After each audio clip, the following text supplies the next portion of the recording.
Samaritan Woman at the well. And this is taken from the 4th chapter of John, verses 1 through 26. Now Jesus learned that the Pharisees had heard that he was gaining and baptizing more disciples than John, although in fact it was not Jesus who baptized, but his disciples. So he left Judea, and he went back once more to Galilee. Now he had to go through Samaria. So he came to a town in Samaria called Sychar, near the plot of ground that Jacob had given to his son Joseph. Jacob's well was there, and Jesus, tired as he was from the journey, sat down by the well, and it was about noon. When a Samaritan woman came to draw water, Jesus said to her, "Will you give me a drink?" His disciples had gone to town to buy food. The Samaritan woman said to him, "You are a Jew, and I am a Samaritan woman. How can you ask me for a drink?" For Jews do not associate with Samaritans.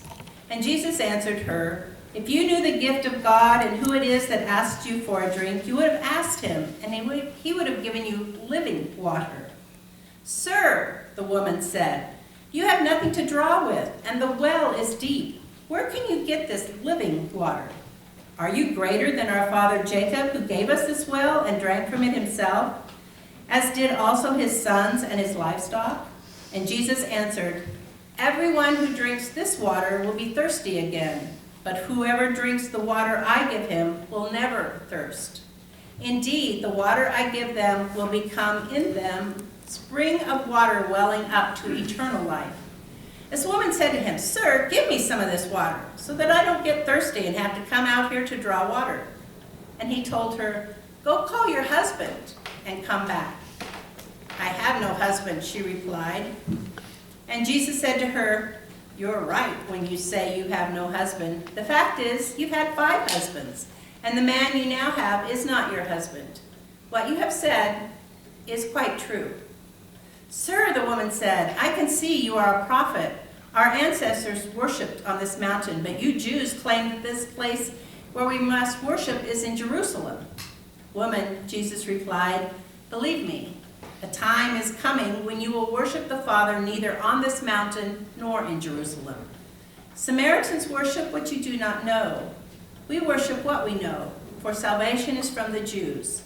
Yet a time is coming and has now come when the true worshipers will worship the Father in the Spirit and in truth, for they are the kind of worshipers the Father seeks. God is Spirit, and his worshipers must worship the Spirit and in truth."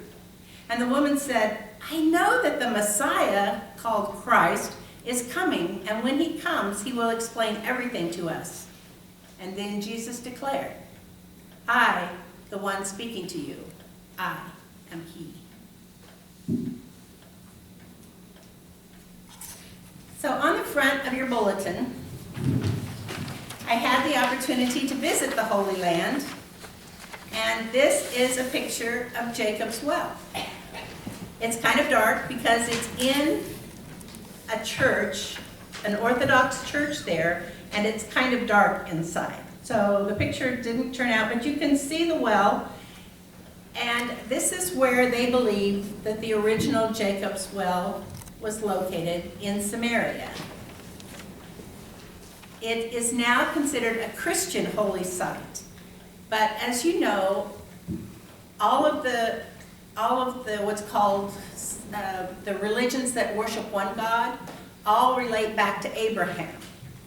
So this story where we talked about Jacob's well is actually from the Old Testament, and the story there about where he found water, and then they called it Jacob's well in Samaria.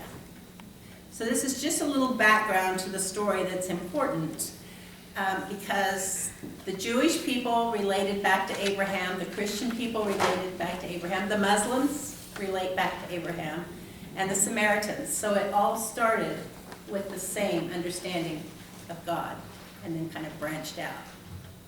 And then people didn't get along. So even during this time that Jesus was in the land, there was already fighting over who should have this land called Samaria. And the people that lived in Samaria were called foreigners because they had moved in from Assyria. So they were naturally held in kind of a different light. The Jewish people thought they were much better because they had the truth.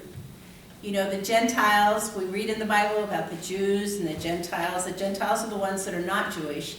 And then we also have the Samaritans, and they're the ones that are considered to be half Jewish and half Gentiles, because they had some of the understanding from the Jewish people and then some of their own, and they kind of combined it together.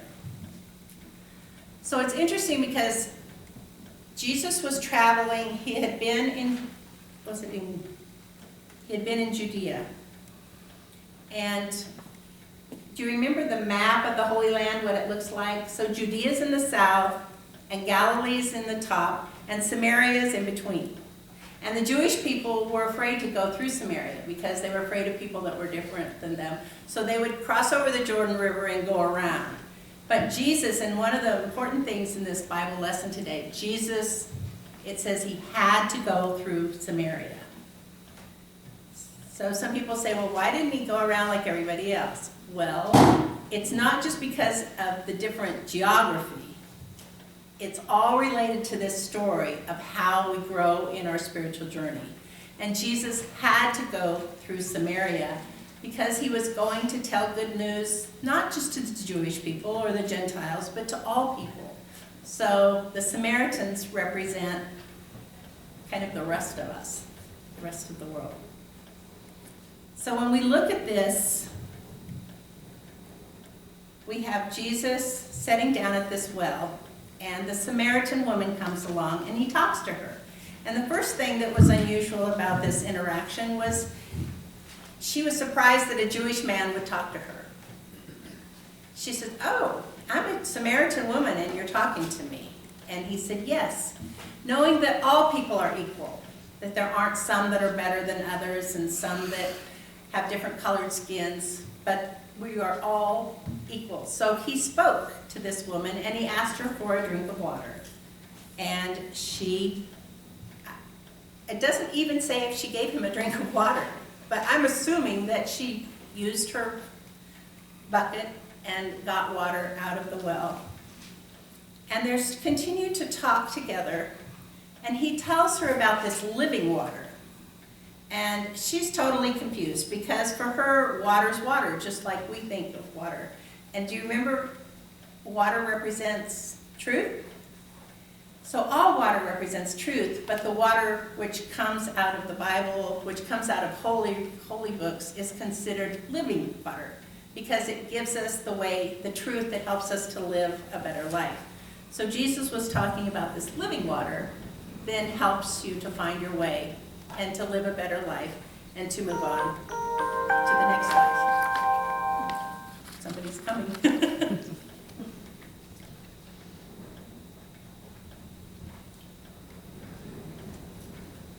So when Jesus met with her and talked to her, it kind of reminds me of some of the things that are going on in our world today, where we have foreigners coming to our borders and wanting to join us. And some people don't want that to happen. They want to preserve our area. They want it to be just for us. And in the same way, some people in that time didn't want these Samaritans to come into their land. They wanted to preserve it just for us. But Jesus was more about breaking down walls than building walls. And so he wanted to bring this good news that he had to share with everybody to all people. And so he was talking to this woman.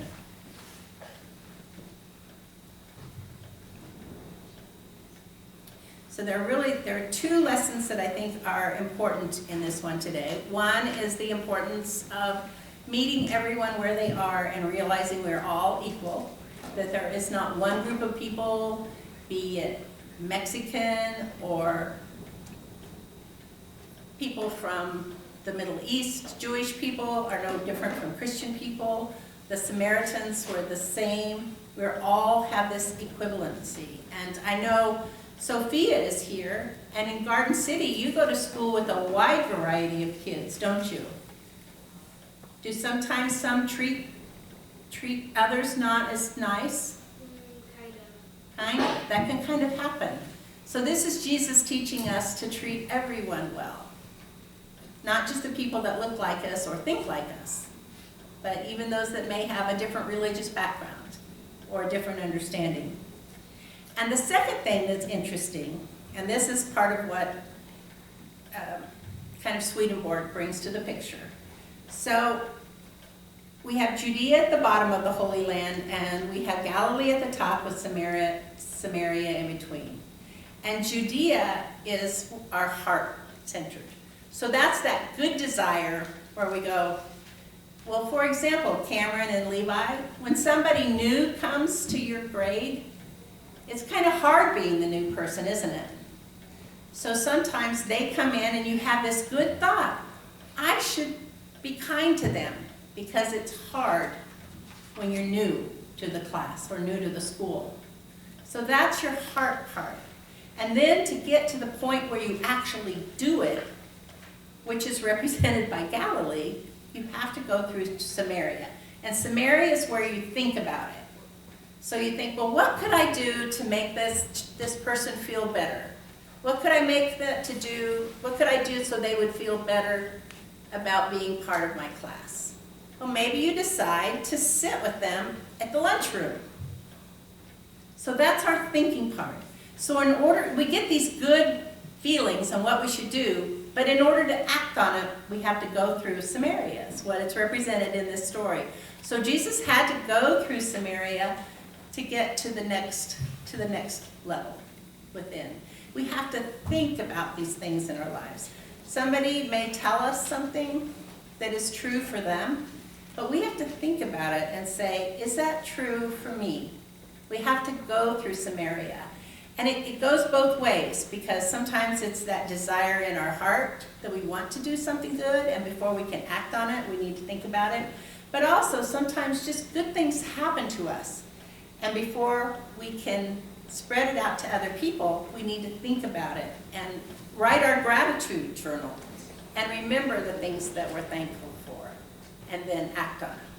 So that is both directions going through Samaria. And the other thing that I think is important is we think about how habits are created, or how, because some people, they think about something good to do and they just do it. And some of us, we have to really think about it. You know, is this something that's kind of work out for me too? So the more time that we spend going through Samaria and thinking about it, the more it relates to our life and our ability to just do good for other people. So we have this story that, who would think that all that depth was in there just going through Samaria? But that's why Jesus went through Samaria. That's our thinking side. And that part that really makes what we believe a part of us, and then we can act on it. So that is a quick synopsis of 7 pages that I was going to talk about. But I think we got the essence of